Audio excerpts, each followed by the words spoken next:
حاجی نہیں مٹا سکے تو فضائل کیا مٹا پاؤ گے؟ فضائل کیا مٹا جاؤ گے؟ زیارت کیسے کریں گے آپ؟ اب جو لوگ حج کو گئے ہیں ان کی زیارت قبول، اب ان کو لیے ایک راستہ میں بتاتا ہوں، اس لیے کہ ہر وقت کہاں طواف ہے، آپ کہیں رکے وہاں کے اوپر گڑبڑ، سمجھ رہے ہیں؟ جیسے ہی آپ رکے وہاں کے اوپر آپ کے لیے گڑبڑ ہے۔ گڑبڑ کیا ہے؟ اس لیے کہ صرف حاجی نہیں، ہم صرف حج کرنے والے نہیں ہیں، ہاں اس لیے کہ میرے ساتھ ہاشم بھائی گئے تھے جو بسم اللہ الرحمن الرحیم لکھتے ہیں 100 سے زیادہ طریقے سے، پہنچ گئے مشاہدہ، زیادہ تر لوگ پہنچ گئے ہاشم اللہ صاحب، تو وہ آگے ہمیں ان کے پیچھے، تو ایک مرتبہ میں نے ان کو دیکھا کہ کسی بزرگ سے ان کا ٹکراؤ ہوا، سمجھ رہے ہیں؟ تو اب زبان درمیان میں تو کچھ نہیں پائے، بہت سکتے تھے، عوام لگ رہا ہے ہمارا ہے کہ پورا چکر جو ہے مکمل ہو جائے اور کمپلیٹ ہو جائے تب ان سے کچھ کہا جائے۔ جب یہ مکمل ہو گیا تو میں نے ان سے پوچھا کہ آخر یہ ہوا کیا؟ کہا صاحب کسی نے میری کمر پر ہاتھ لگایا۔ اب یہ کمر پر ہاتھ لگانے والا کون ہو سکتا ہے؟ ہر لوگ حج کرنے کے لیے نہیں، جتنا مجمع ہے حاجی نہیں ہے، یاد رکھیے گا، سارے کے سارے لوگ تب کے پہنچ گئے تو سب حج کی نیت سے جاتے ہیں، سمجھ رہے ہیں؟ ہاں بہت سی نیتوں سے جاتے ہیں، اب نیتیں آپ کے ذہن میں ہوگی کس کی نیت سے جا رہے ہیں لوگ، تو میں نے کہا ہوا کیا؟ کہا کہ ایسا ہے جیسے بیٹی پر ہاتھ رکھا، اس نے کھینچنا چاہا میری بیٹی، میں سمجھ گیا یہ کیا کرنا چاہتا ہے، میں نے اس کا ہاتھ پکڑ لیا، اور چونکہ وہ ضعیف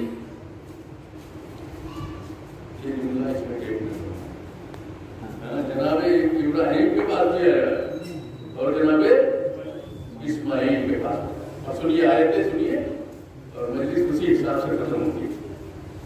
مطلب یہ کہ کمی نہیں ہوگی اس میں، جلدی کیجیے اور کمی ہو جائے، نہیں مجلس میں کوئی کمی نہیں ہوگی انشاءاللہ۔ ایک نعرہ سلوات،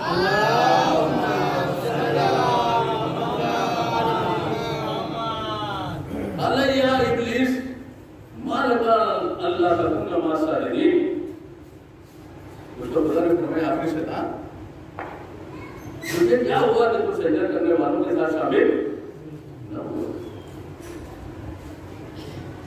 جبکہ میں نے اس کو خمر کو بے یدی اپنے دونوں ہاتھوں سے خمیر کیا، یہ قرآن میں آیت موجود ہے کہ میں نے اپنے دونوں ہاتھوں سے خمیر کیا تھا، اور اس کے بعد بھی تم نے سجدے سے انکار کیا۔ آخر وہ کون سا ہاتھ تھا جس سے خمیر ہوا؟ آخر وہ کون سا ہاتھ تھا جس سے خمیر ہوا؟ تو آدم کی تکمیل ہوئی تو ید اللہ سے،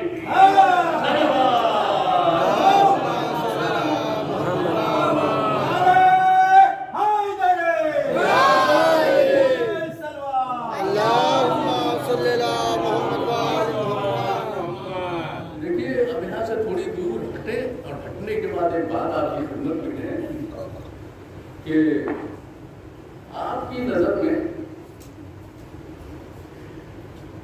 علم سے بہتر تو کوئی چیز نہیں ہے، یا ہے؟ علم سے بہتر کوئی، لیکن کون سا علم ہے جو افضل ہے، اور کون سا علم حاصل کیا جائے جو بہتر ہے؟ ٹھیک ہے، اس لیے کہ اس دنیا میں آپ کو بہت زیادہ پڑھے لکھے ملیں گے، لیکن وہ خالی پڑھے لکھے ہیں، سمجھ رہے ہیں کیا بھائی؟ آپ بہت زیادہ پڑھے لکھے ہیں، تو بہت پڑھے لکھے سے آپ کا کوئی کام نہیں چلے گا۔ میری نظر میں پڑھے لکھے سے زیادہ باکردار افراد ہونا چاہیے۔ میں قرآن پڑھوں گا، میں قرآن کی آیت پڑھوں گا، اگر قرآن کے نہیں حل ہوگا مسئلہ، سمجھ رہے ہیں؟ اس لیے قرآن سے حل ہوگا۔ کوئی ایسا کی وَيُعَلِّمُهُمُ الْكِتَابَ وَالْحِکْمَةَ، پہلے ان کے دل کو پاک و صاف کیجئے، پھر انہیں کتاب و حکمت کی تعلیم دیجئے۔ اور اگر انسان کے اخلاقیات بلند ہے اور اس کے علم میں کمی ہے تو بلند اخلاقیات جو ہے اس علم کی کمی کو چھپا لیتے ہیں اور آپ کے درجے کو بلند کر دیا کرتے ہیں۔ ظاہر نہیں ہوتا کہ آپ کم پڑھے شرعیت کا حامل ہوا کرتا ہے، ورنہ معلم مربوط تھا جسے ابلیس کہا جاتا ہے، ورنہ معلم مربوط تھا جسے شیطان کہا جاتا ہے، پڑھا لکھا تھا، بہت زیادہ پڑھا لکھا تھا، لیکن جب اس کے اندر علم آیا ہے تو تزکیہ نفس کے ساتھ نہیں آیا۔ اگر علم تزکیہ نفس کے ساتھ آتا ہے تو علم بھی ہوتا، عمل بھی ہوتا، لہذا علم ہی علم ہے، عمل ہے نہیں۔ عمل ہوتا تو حکم الہی کے سامنے سجدہ کرنے والا صلوات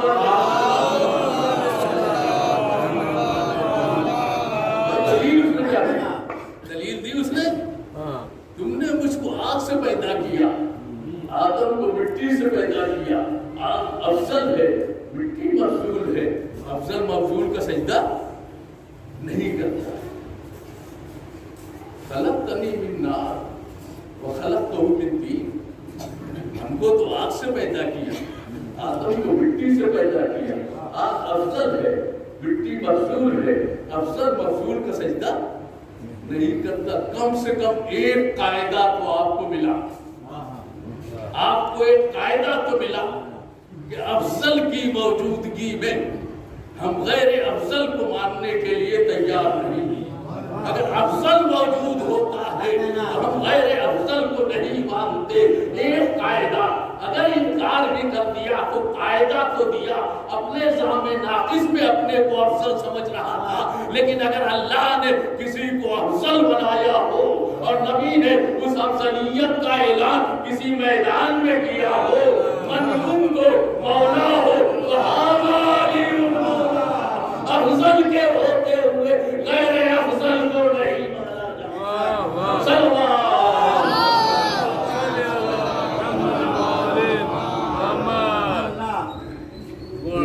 کیا تو اس کو سزا کیا ملی؟ اس کو سزا کیا ملی؟ فخرج، سزا کیا ملی؟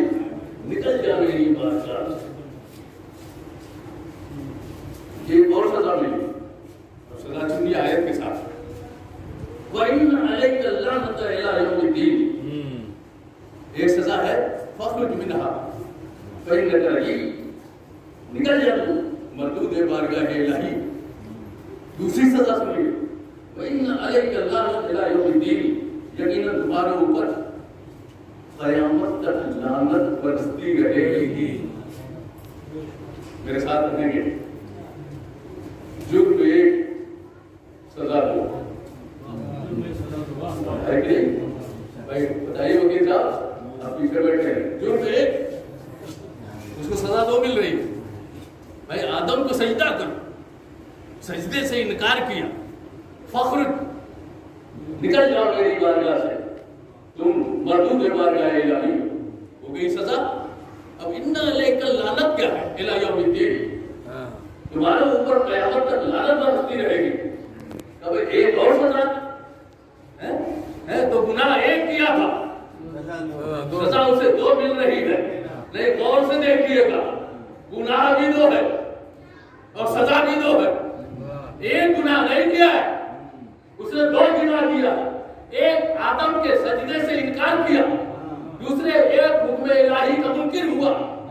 جس کے سجدے سے انکار کیا وہ خلیفۃ اللہ ہے، تو اللہ کا نمائندہ اور خلیفہ ہے۔ جس کے سجدے سے انکار کیا اور جس حکم سے انکار کیا وہ حکم الہی ہے، لہذا تو بڑی سزا ہے۔ حکم الہی کا انکار کیا تو فخرج کہا میری بارگاہ سے نکل، اور خلافت الہیہ کا منکر ہوا تو آواز تمہارے اوپر قیامت تک لعنت برستی رہے گی، چاہے پہلے خلیفے کا منکر ہو یا غدیر کے خلیفے کا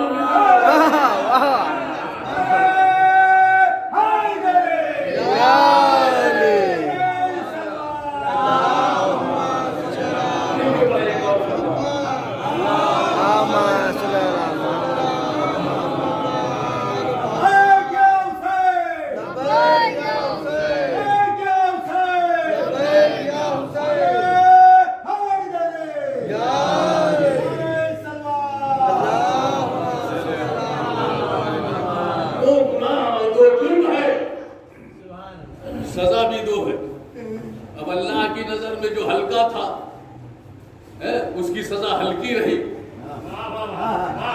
اب میں اللہ کی بات کرتا ہوں, اس قرآن کی آیت ہے, میری تو کوئی بات نہیں, آپ کے سامنے پوری آیت میں نے پڑھی ہے, اسی لیے لکھ کے لے آیا تھا تاکہ کوئی کسی کی طرف سے اعتراض پیدا نہ ہو. اللہ کی نظر میں جو جرم ہلکا تھا اس کی سزا ہلکی ملی, یعنی خالی نکل جاؤ میری بارگاہ سے. اور جو اللہ کی نظر میں جرم بھاری تھا اس کی سزا بھاری ملی. ابھی کے اوپر ابھی انکار کر رہا ہے خلیفہ کا, لعنت کب تک ہے؟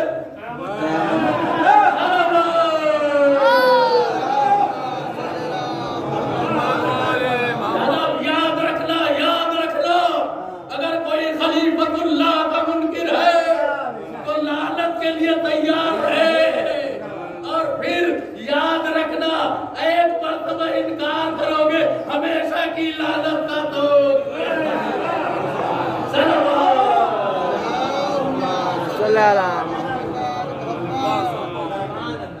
پالنے والے شیطان کو تم نے کہا فخرج میری بارگاہ سے نکل جائے, نکال دیا گیا بارگاہ الہی سے.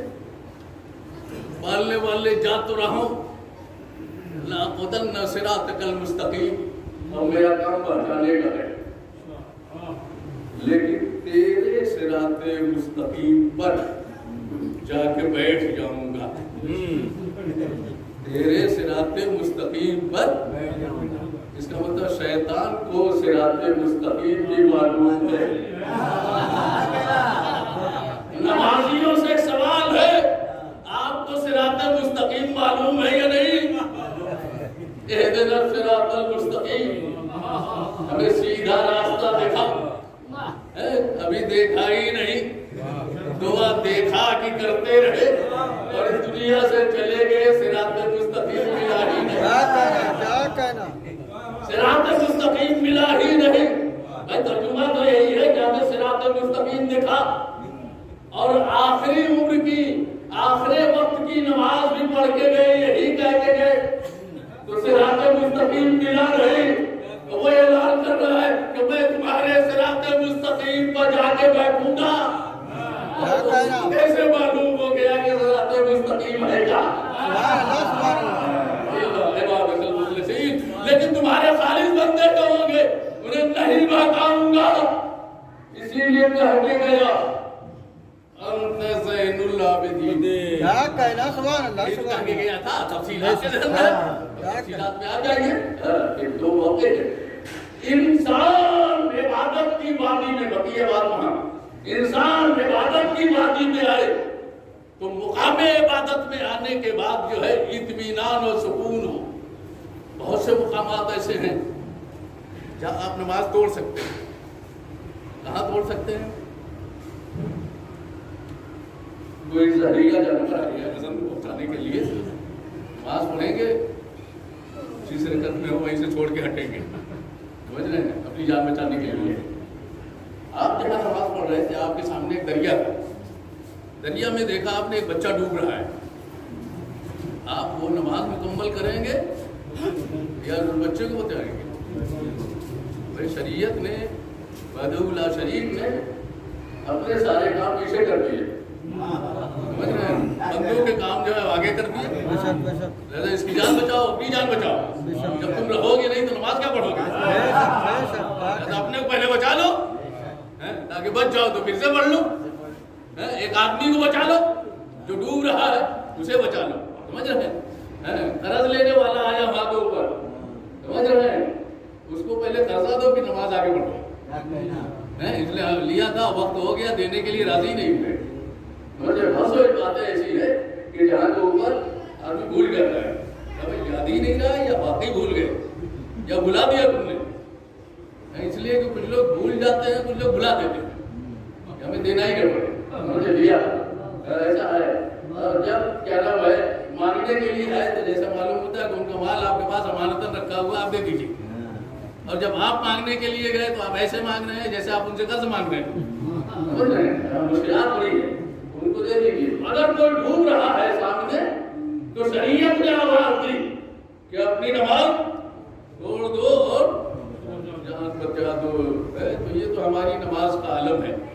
لیکن جب معصوم نماز پڑھ رہے تھے اور ایک بچہ کنویں کے اندر چلا گیا تو لوگوں گھر کے اندر یہ بات تو بلند ہوئی، لیکن امام اس وقت متوجہ ہوئے جب عبادت الہیہ مکمل کر لی، اس لیے کہ معصوم کی نماز ایسے ہی ہوتی ہے کہ تکبیرۃ الاحرام کے بعد دنیا میں کیا ہو رہا ہے کچھ خبر نہیں ہوتی، نفس اللہ کی بارگاہ میں حاضر ہے، نماز ادھر تمام ہوئی، کنویں کو ادھر حکم دیا، سفید بلند ہوا، بیٹا سامنے سلوات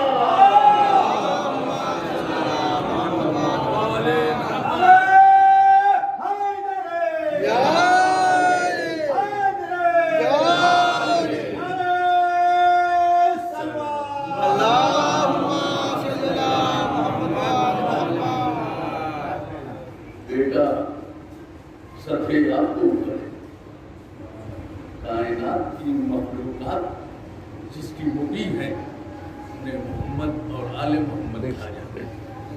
دنیا میں آل محمد سے افضل اور آل محمد سے بہتر کائنات میں اللہ نے کسی کو بنایا ہی نہیں، کسی کو خلق ہی نہیں کیا، سب سے بہتر ہے۔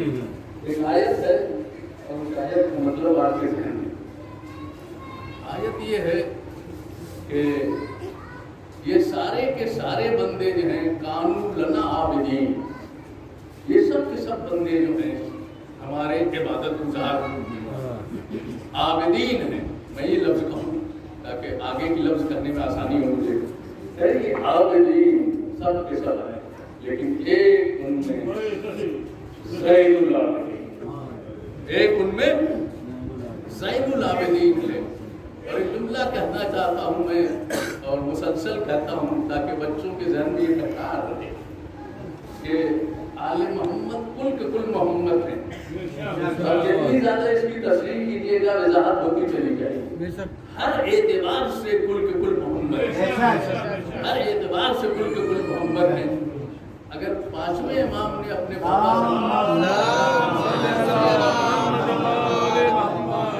کہ بابا آپ کی عبادتوں کا عالم یہ ہے، آپ کی عبادتیں اس منزل پر ہیں، تو فرماتے ہیں لاؤ بیٹا میرے بابا میرے دادا کا صحیفہ، صحیفہ علویہ، مولا علی کا صحیفہ منگوا لیا۔ کیا پانچویں امام نے جو سوال کیا انہیں معلوم نہیں تھا کہ بابا مجھے کون سی حدیث بتائیں گے؟ وہ حدیث انہیں معلوم نہیں تھی۔ ہمیشہ یاد رکھیے گا آل محمد کے گھرانے میں ایک دوسرے کے سوالات عدم علم کی بنیاد پر نہیں ہے، یہ سوالات ہمیں اور آپ کو بتانے کے لیے کائنات تک یہ سوالات پہنچے، کائنات تک یہ جوابات، اس لیے کہ اگر سوال نہیں ہوگا جواب نہیں ہوگا تو دوسروں کو کیسے معلوم ہوگا؟ یہ سوال و جواب ان کے لیے نہیں ہے، ہمارے لیے کہ ہمیں باتیں معلوم ہو جائیں۔ اس لیے بی بی سے جب بچوں نے فرمایا کہ مادر گرامی جب بھی آپ نے دعا کی تو پڑوسیوں کے لیے، تو بی بی نے کیا جواب دیا؟ الجار ثم الدار، پڑوسی پہلے ہے اور گھر بعد میں۔ تو کیا بچوں کو نہیں معلوم تھا یہ چیز معلوم نہیں تھی بچوں کو جو پوچھا تھا؟ یہ پوچھا اس لیے تھا کہ ہم لوگ جس کردار پر عمل کریں وہ یہ کردار ہونا چاہیے۔ اگر حسنین نہ پوچھتے تو ہمیں کیسے پتا چلتا؟ بی بی کا جواب ہمیں کیسے معلوم ہوتا؟ یعنی حسنین وسیلہ بن گئے ہیں اپنی ماں کے جواب کو ہمارے تک پہنچانے کے لیے۔ نبی نے اپنی بیٹی سے پوچھا کہ آج بوسیدہ لباس میں کیوں؟ نبی نے اپنی بیٹی سے پوچھا کہ آج بوسیدہ لباس میں کیوں؟ میں نے تمہیں شادی کا بہترین جوڑا پہنا کر مولا علی کے گھر رخصت کیا تھا، آج میں آیا ہوں تو بوسیدہ لباس میں۔ تو فرماتی ہے کہ بابا آپ ہی نے تو فرمایا ہے لن تنالوا البر انسان نیکی تک نہیں پہنچ سکتا جب تک وہ چیز راہ خدا کے نہ دے جو اس کے خود محبوب سے ہے۔ یہ لباس مجھ کو پسند تھا، بہت زیادہ پسند تھا، لیکن سائل نے جب سوال کیا تو میں نے یہی لباس سائل کو دے دیا۔ کیا دنیا والے اندازہ لگا سکتے ہیں؟ آل محمد کی مثال کائنات میں ہے. یہ کیوں؟ یہ سوال کیوں؟ یہ جواب کیوں؟ تاکہ جب ہم وہ کام عمل میں آئے تو اسی طریقے سے عمل کریں جو آل محمد کا کردار ہے. آل محمد کا گھرانہ جس طریقے سے عمل کرتا ہوا دکھائی دے رہا ہے. رات کے سناٹے میں چوتھے امام اپنے کاندھے کو اوپر روٹیاں رات کے لے کے جایا کرتے تو دن کے اجالے میں کیوں نہیں گئے؟ میرا سوال ہے. لیکن میرا ایک سوال ہے کہ دن کے اجالے میں چوتھے امام کیوں نہیں غریبوں کو روٹیاں تقسیم کرنے کے لیے رات کے سناٹے میں کیوں گئے؟ کوئی نہ کوئی مصلحت تو ہے. یہ پیغام ہے. سیرت اگر آل محمد کی پڑھی ہم نے تو سیرت پر عمل کریں. ہم بھی رات کے سناٹے میں بانٹیں, دن کے اجالے میں نہ بانٹیں. ہم بھی جب کسی کو تقسیم کریں تو اس کی تصویر نہ لیں تاکہ اس کی بے عزتی نہ ہو. ہم اس کی تصویر نہ لیں, اس کی تصویریں اخبار میں شائع نہ کریں. یہ رات کے سناٹے میں بانٹنے کا مقصد کیا تھا؟ تاکہ کسی کو پتہ نہ چلے, مستحق کو حق مل جائے اور پتہ بھی ہو جائے. رات کے سناٹے میں دینے کا مقصد ہی اسے رات کے سناٹے میں لے کے غریبوں کو کھانا دیتے تھے. دروازہ کھول کے اپنا ہاتھ بڑھا دیا اور سائل کو کھو دیا, پورا دروازہ کیوں نہیں کھولا؟ یہ آل محمد نے کرا دینے کے طریقے بتانے ہیں. سمجھ رہے ہیں؟ اب آپ کتنے پنکھے اس میں دیکھیں گے جس میں نام لکھا ہے ایصال ثواب کا. میں ایک جگہ یہاں کی نہیں مثال دیتا ہوں, مثال دیتا ہوں بہت جگہوں کی آدمی کا ہے. اگر آپ اس پر میں اپنے والدین کے ایصال ثواب کا نام نہ لکھاؤں اور میری نیت ہے کہ میں والد کی نیت سے, والدہ کی نیت سے دے رہا ہوں تو ثواب نہیں ملے گا. تو یہ نام کیوں لکھوایا جا رہا ہے؟ یہ نام و نمود اور شہرت کیوں ہے؟ یاد رکھیے, میں نے کہیں پڑھا تھا کہ شہرت سے ملی ہوئی دولت ہوتی ہے. آدمی اپنے کو مشہور کیوں کراتا ہے؟ اپنے کو مشہور کرانے کا ایک مقصد یہ ہوتا ہے کہ یہ شہرت مجھے دولت سے جوڑ دے. جیسے جیسے شہرت ہوتی چلی جائے گی ویسے ویسے پروگرام ملتے ہوئے چلے جائیں گے اور منزل وہاں آتی چلی جائے گی. مشہور ہو گیا صاحب, کون سی چیز ہے؟ یہ مشہور ہو گیا, وہ مشہور ہو گیا. چاہے کھانے کی چیز ہو, چاہے پینے کی چیز ہو, یا انسان خود ہو, اپنے کو مشہور کراتا جا رہا تو کوئی نہ کوئی راز پوشیدہ ہے, اور ان رازوں میں سب سے ایک راز دولت کا ہے. آمدنی بڑھتی ہوئی چلی جائے گی, پروگرام زیادہ ملتے ہوئے چلے جائیں گے. سمجھ, اس لیے شہرت ہے. آل محمد نے شہرت, آل محمد کے یہاں کوئی شہرت کا نام ہی تصور ہی نہیں تھا. آل محمد کے ذہن میں کبھی تصور شہرت ہی نہیں پیدا ہوگا. اور اسے شہرت کیا ملے گی یا شہرت کی خواہش کیا ہوگی؟ جس کی شہرت اللہ کی طرف سے ہو. اللہ کے یہاں جو مشہور ہے وہ کائنات میں مشہور ہے. تم کیا شہرت دو گے؟ اس لیے کہ جو محتاج شہرت ہے وہ شہرت نہیں دیتا. جو محتاج شہرت ہے وہ شہرت نہیں دیا کرتا. آئیے تو اب ایک جملہ ہوا, جب انہوں نے صحیفہ علیہ کھولا ایک حدیث ملی. بیٹا یہ حدیث دیکھو, ضربت علی اول خندق افضلوں کی عبادت کی صفحین. علی کی ایک ضربت خندق کے دن جو جہان میں رہنے والوں کی عبادت سے بھاری ہے. ایک ضربت کا جواب کائنات نہ لا سکی. علی کی ساری عمر کا جواب کیا لا ہے؟ جس کی ساری عمر جو ہے عبادتوں میں گزری, امیر المومنین علی بن ابی طالب. یہ اندازہ لگائیے. اب میں ایک جملہ یہاں کہا کرتا ہوں کہ مولا علی کا لقب علی زین العابدین ہونا چاہیے, اور دوسرے علی چوتھے امام کا لقب علی مرتضی ہونا چاہیے. سرکار آپ نے اپنے جد کی حدیث دکھا دی اپنے بیٹے کو, اور ایک ضربت ساری کائنات تو بھاری نکلی, برابر بھی نہیں ہے, بھاری نکلی ہے, افضل نکلی ہے. تو اب آپ کا لقب علی مرتضی ہو اور ان کا لقب علی زین العابدین ہو, لیکن آپ ہیں علی زین العابدین اور وہ ہے علی مرتضی, تو کیوں؟